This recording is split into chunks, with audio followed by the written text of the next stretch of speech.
Hello. Maghihintay lang ako ng isang viewers.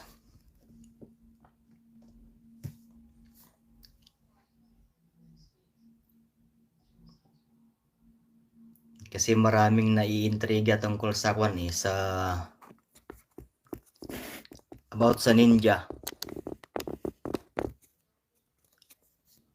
May gusto lang akong liwanagin about sa ninja.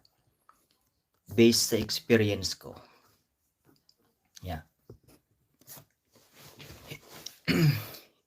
Yung ninja na sinasabi ko, ito yung mga YouTube fake account. Alright?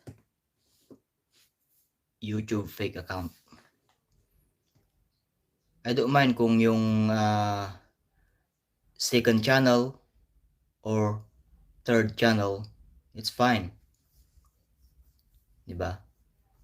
Hindi mo yon tatawagin na ninja. Pero yung ninja, ito yung mga fake account na ginagawa ng mga nag-YouTube kagaya ko, pero wala akong fake account. Wala akong ninja account. Yung sinasabi nilang ninja. Mga fake account po yun. Kaya ito lang yung gusto kong liwanagin sa mga nagwa-watch hour na kagaya ko. Halimbawa, ang watch hour mo ay 10 hours. Tapos nag-live ka, 'di ba? Tapos yung live mo umabot ng 1 oras yung live mo. Tapos may 10 nanood doon sa live mo. May 10 nanood doon sa live mo. So yung 10 na yon, so expected mo, kasi 1 oras yung live mo so expected mo 10 hours, 'di ba? Pero yung siyam na yon is ninja yung nanonood sa'yo. Yun yung sinasabi nilang ninja. Fake account yung nanonood sa'yo. Tapos isa lang doon yung may main channel lang doon na isang nanonood. Tapos masayang-masaya ka naman kasi pagkagising mo ng umaga or pagka-check mo, kasi may nadagdag sa'yo na 10 oras, 10 hours. Pagka-check mo ng isang linggo, nagtaka ka, bakit? Sabi mo, ang akala mo, nadagdagan yung watch hour mo ng 10 hours. Kasi may 10 na dumikit sa'yo, pero yung siyam na yon is mga ninja, mga fake account. Pero after a week, chinik mo ulit, bakit yung 10 hours na yon naging 1 na lang. Ang natira na watch hour, naging 1 hour na lang. Nawala yung siyam. Ito yung gusto kong sabihin at saka liwanagin. Kasi maraming naiinis sa akin Kasi may nag-live kanina na pinasukan ko. Kasi na-experience ko na ito, guys. Na-experience ko na ito. Kaya i-share ko lang sa inyo yung aking experience, okay?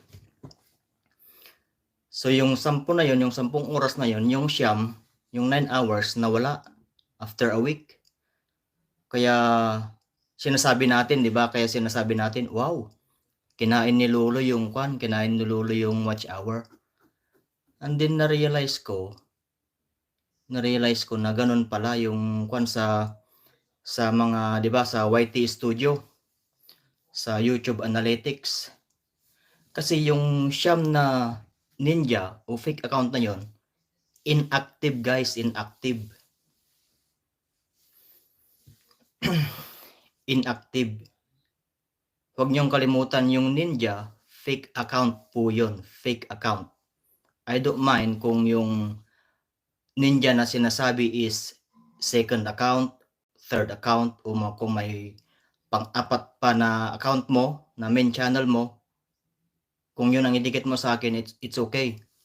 Pero kung yung ninja account, hindi po ako kandyan. Kaya ito lang yung gusto kong liwanagin. Yung mga ninja account, mga fake account po yun. inactive. Kaya wag po kayong magtataka kung after 2 days, after 3 days, tumaas yung views nyo. Tapos after a week or 2 weeks, bumaba ulit. Kasi yung mga dumidikit sa inyo, karamihan, mga ninja. Mga ninja po yung mga dumidikit.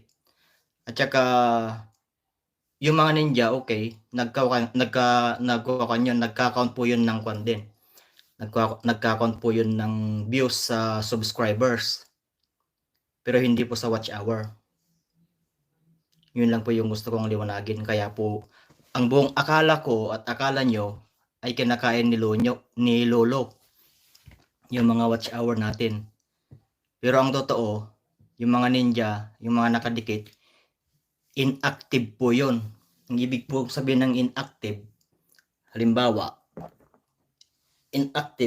itong alcohol na ito, nakikita nyo bote, inactive, pero walang laman. Walang laman guys, walang laman. So walang kwan po yun. Hindi po count yun. Kaya nagdi-decrease. Yung count ng watch hour natin. Okay? Kaya ang advice ko lang, kung na lang, mag-upload kahit papaano. Diba? Mag-upload at saka at least kahit papaano kung may mga main channel na na manood sa inyong mga upload, mas solid po yung yung counting ng watch hour. Yun lang po. Thank you. And God bless. Bye-bye.